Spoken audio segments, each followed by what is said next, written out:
Praise Lord, praise Lord, praise Lord. Hallelujah, hallelujah, hallelujah. सबको जय मसीह की।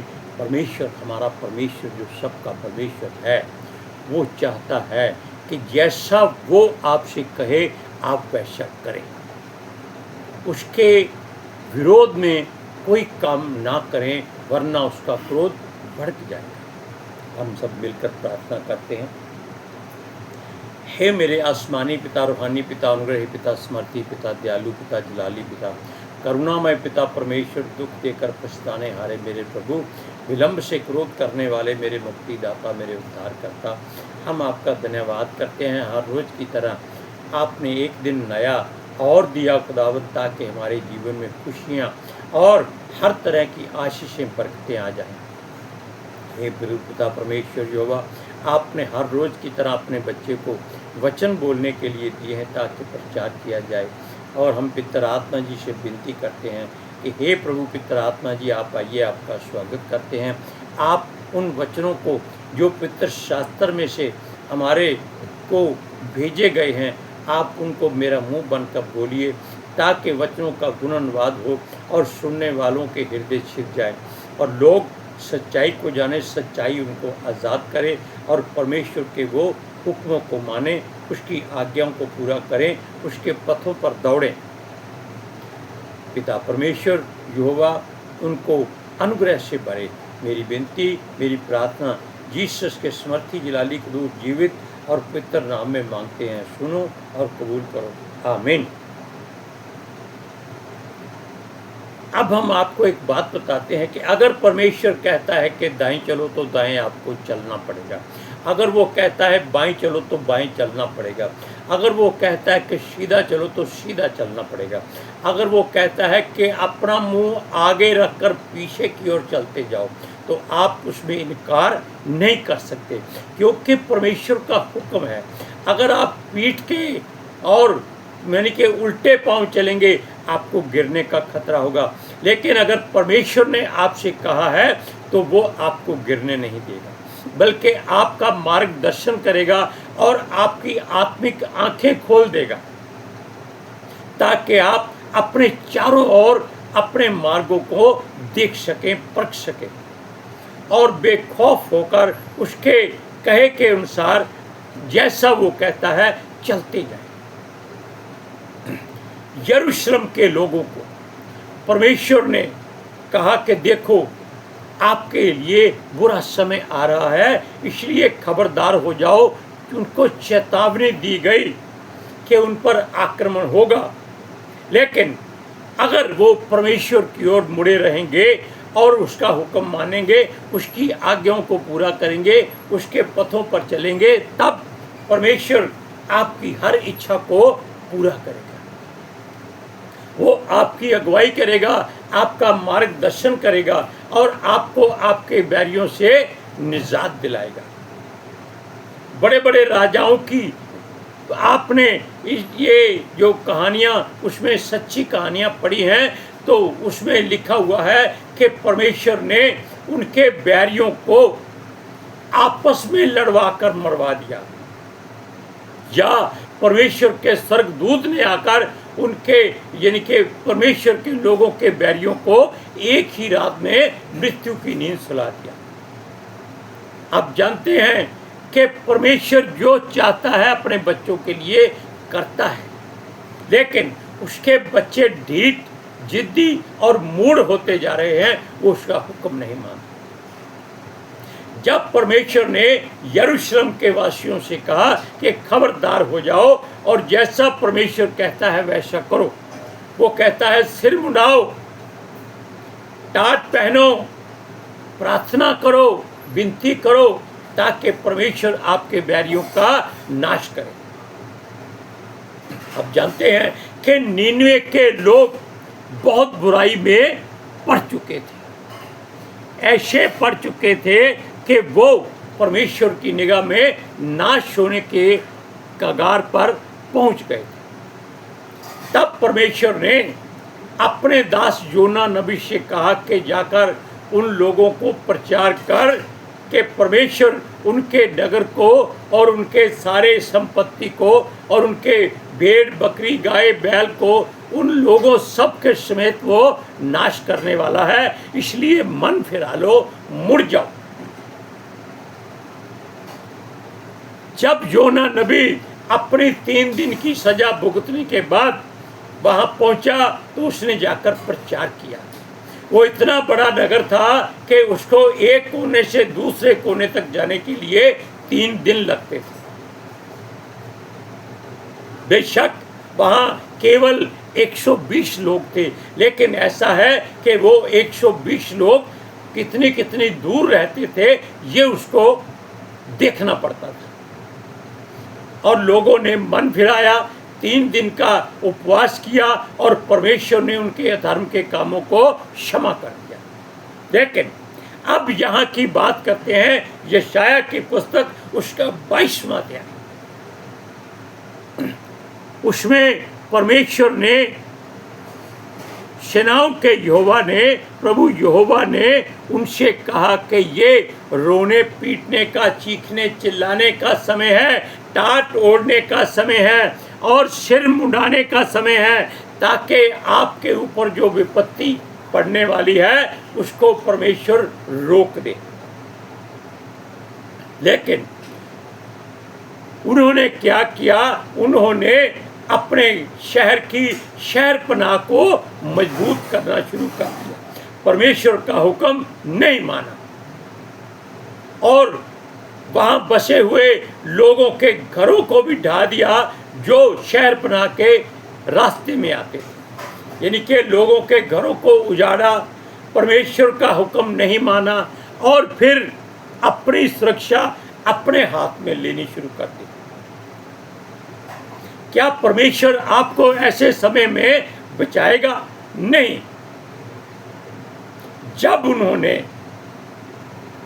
शहरपनाह को बना लिया, अस्त्र शस्त्रों को निकाल लिया और उनकी ढालों में तेल लगा लिया और तीर कमानों को इकट्ठा कर लिया, भाई दुश्मन आएगा हम उनसे युद्ध करेंगे। परमेश्वर चाहता था कि वो किसी बात में भी अपने बैरी के सामने ना जाए। हम आपको एक वचन पढ़कर सुनाते हैं, 22वां अध्याय उसका 12वां वचन। परमेश्वर के वचन के अनुसार, उस समय सेनाओं के प्रभु यहोवा ने रोने पीटने, सिर मुंडाने और टाट पहनने के लिए कहा था। लेकिन इन लोगों ने क्या किया? इन लोगों के लिए एक वचन पढ़ते हैं, इसका 10वां वचन। और यरूशलेम के घरों को गिनकर शहरपनाह दृढ़ करने के लिए घरों को ढा दिया। 11वां वचन है, तूने दोनों दीवारों के बीच पुराने पोखरे के जल के लिए एक कुंड खोदा, परंतु तूने उसके कर्ता को स्मरण नहीं किया, जिसने प्राचीन काल से उसको ठहरा रखा था, और ना उसकी ओर तूने दृष्टि की। यानी कि उन लोगों ने परमेश्वर की बात को अनसुना कर दिया, और जो परमेश्वर की बात को अनसुना करता है, परमेश्वर उसको अपने पास फटकने भी नहीं देता और वो उसका बुरा हाल कर देता है।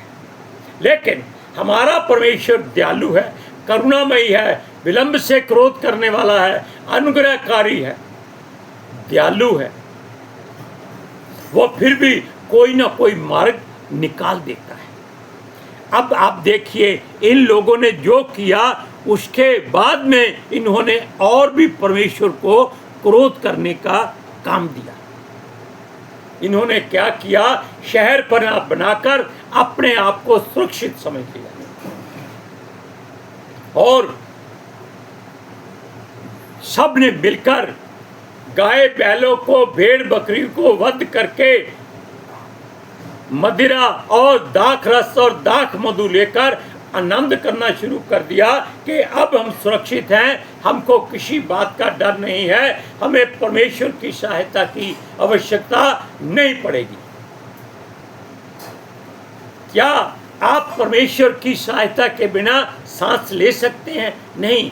क्या आप अपनी आंखों से देख सकते हैं? नहीं। अपने कानों से सुन सकते हैं? नहीं। आप अपनी जुबान को हिला नहीं सकते, लेकिन ये लोग परमेश्वर के हुक्म को ना मानकर क्या कर रहे हैं? नाच गा रहे हैं, आनंद कर रहे हैं। इसके लिए हम आपको वचन पढ़कर सुनाते हैं। 13वां वचन कहता है, परंतु क्या देखा कि हर्ष और आनंद मनाया जा रहा है, गाय बैल घात और भेड़ बकरी का वध किया जा रहा है, मांस खाया और दाख मधु पिया जा रहा है। और कहते हैं, अब बात बड़े ध्यान से सुनिएगा, जो बात हम आपको कहने जा रहे हैं, ये संसार के लोग ऐसी बातें करते हैं। आप इस बात को हर एक संसारी के मुंह से सुन सकते हैं। सुनिए, खास बात क्या है? वो कहते हैं, आओ खाएं पिएं, क्योंकि कल तो हमें मरना है। आप किसी भी ऐसे मनुष्य से बात करें जो परमेश्वर पर भरोसा नहीं करता, यीशु मसीह पर विश्वास नहीं करता, जिसको पवित्र शास्त्र से घृणा है, नफरत है, यहाँ तक के मसीह लोगों से भी घृणा और नफरत है, वो लोग ये वचन हमेशा बोलते हैं, अरे भाई मर तो जाना है, खा पी लो, आनंद करो। और आप जानते हैं कि जो अपनी मर्जी से इस संसार में आनंद करता है, उसको परमेश्वर कहाँ भेजता है? हमने आपको कई बार वो किस्सा सुनाया है कि कोई मंत्री, कोई बड़ा लीडर जो लोगों की निगाह में धर्मात्मा था, धर्म के काम करने वाला था, और घर के भीतर जाकर वो व्यभिचारी बना हुआ था, वो मर गया। तो उसको लोगों ने रो रो कर आग में या कब्र में दफन किया। तो स्वर्गदूतों ने परमेश्वर की मर्जी से कहा, भाई जो ये कहे इसको वहां लेके जाना। क्यों? इसने दोनों काम किए।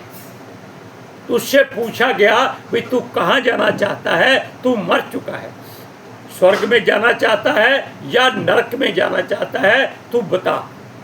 अब उसने कहा कि ठीक है, पहले मुझे स्वर्ग ले चलो, मैं देखूं वहाँ क्या है। वहाँ उसने देखा कि लोग भक्ति कर रहे हैं, कोई किसी से बात नहीं करता, चारों तरफ सन्नाटा है, कोई किसी की बात पर ध्यान ही नहीं देता, कोई किसी की ओर देखता तक नहीं है। वो कहता है, यहाँ तो भाई सुनसान है, कोई आनंद वाली बात नहीं है, नरक में चलो। उन्होंने बहुत समझाया कि स्वर्ग में चले जाओ, अच्छे रहोगे। नहीं, कहता है नरक में चलो, वहाँ देखते हैं। जब उसने दूर से देखा तो वहाँ ढोल बज रहे थे, मदिरा पी जा रही थी और नाचने वालियाँ नाच रही थी। उसने कहा, भाई यहाँ तो आनंद ही आनंद है, हमें वहाँ स्वर्ग में क्या करना है? हमको नीचे उतार दो, हम यहीं जाएंगे। उन्होंने बहुत समझाया कि बाद में पश्चाताप नहीं करना पड़ेगा और हम आपको वापस नहीं लाएंगे। उन्होंने देखा कि ये जिद करता है, उन्होंने उसको रस्सी से नीचे उतार कर रस्सी ऊपर खींच ली। लेकिन जब वो नरक की सतह तक पहुंचा तो सारे नाचने गाने वाले, मदिरा वाले सारे गायब हो गए और वहाँ बड़े बड़े जिन्न आ गए जिनके हाथ में कोड़े थे, आग की मशालें थी। वो डर गया, वो चीखने चिल्लाने लगा कि मुझे वापस खींचो। वो बोले अब कुछ नहीं हो सकता। और वो जमदूतों ने कहा, अभी इसको लेटाओ, इसको कोड़े मारने हैं। क्यों? ये बहुत आनंद मनाने आया है। और ऐसी गलती इस सभा में ये लोग कर रहे थे। ये खुल्लम खुल्ला परमेश्वर के वचन के विरोध में बात करते हैं। कहते हैं, आओ खाएं पिएं, क्योंकि कल तो हमें मरना है। यानी कि ये जीवन को नहीं, मृत्यु को पहल दे रहे हैं। परमेश्वर ने इजरायलियों से कहा था कि आपको दो वचन दिए जाते हैं, एक मृत्यु है, एक जीवन है। लेकिन परमेश्वर चाहता है कि आप जीवन को चुनें, मृत्यु की ओर न जाएं। शैतान मृत्यु नहीं देता, इसलिए उसकी ओर मत देखो, क्योंकि वो केवल आपको आपके बातों से उलझाता रहता है, जैसे इन लोगों को उसने उलझा दिया। तब परमेश्वर ने उनकी बातों को सुनकर उनके लिए एक बात भविष्यवाणी की। क्या की? अब इस बात को सुनिए, भजन यशाया 22 का 20 से लेकर 22 तक। अब ध्यान से सुनिएगा इस बात को। उस समय मैं हिल्किय्याह के पुत्र को अपने दास एलयाकीम को बुलाकर उसे तेरा अंगरखा पहनाऊंगा और उसकी कमर में तेरी पेटी कसकर बांधूंगा और तेरी प्रभुता उसके हाथ में दूंगा।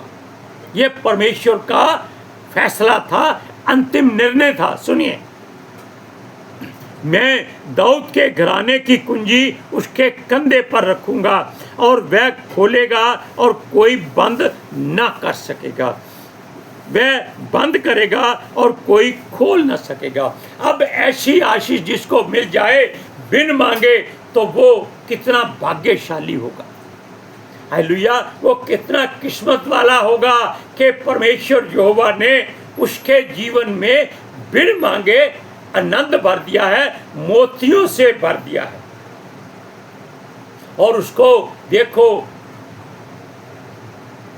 क्या किया, उसको एक वरदान दे दिया कि जिस द्वार को तू खोलेगा उसको कोई बंद नहीं कर सकेगा, और जिस द्वार को तू बंद करेगा उसको कोई खोल नहीं सकेगा। अब ये लोग मरने वाले हैं कि जीने वाले हैं, इस बात की चर्चा आपको इस बात से हो जाएगी कि ये लोग संसारिक बातों में उलझ चुके थे कि हमने शहर बना को मजबूत कर लिया है। कैसे? जैसे उत्पत्ति में आप पढ़ते हैं कि संसार के लोग इकट्ठे होकर एक जगह पर बहुत बड़े मैदान में पहुंचे।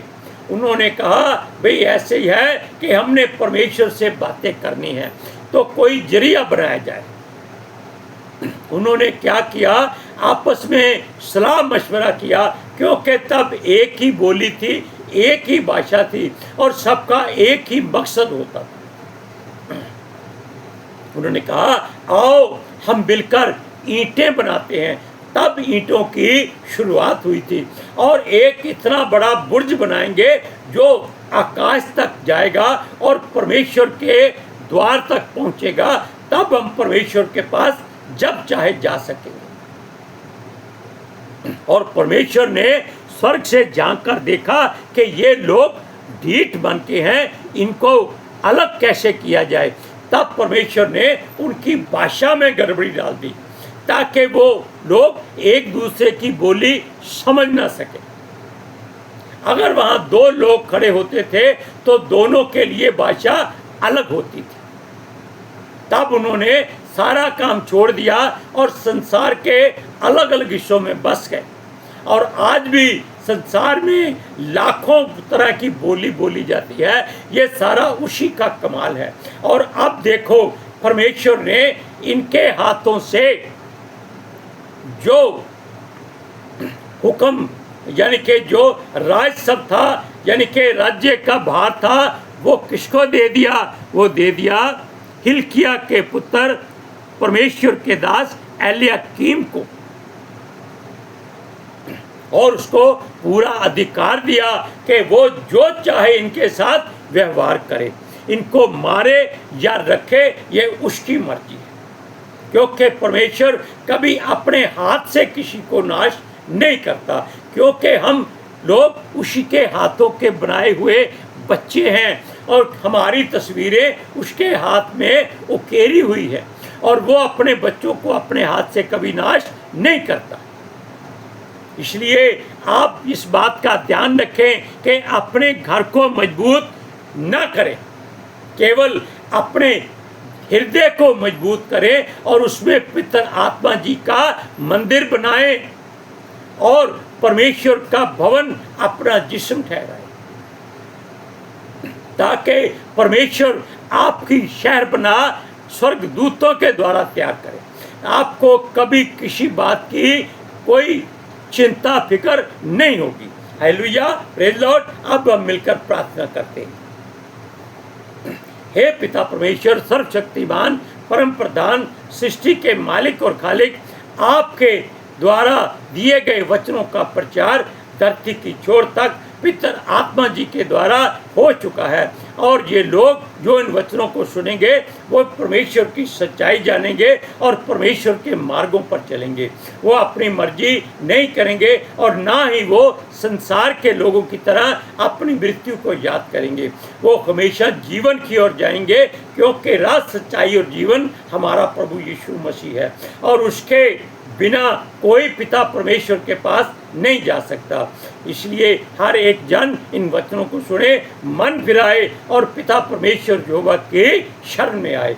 मेरी विनती, मेरी प्रार्थना यीशु के जलाली समर्थी कुदूस जीवित और पितर नाम में मांगते हैं, सुनो और कबूल करो। आमीन, आमीन, आमीन। Hallelujah, praise Lord. सबको जय मसीह की।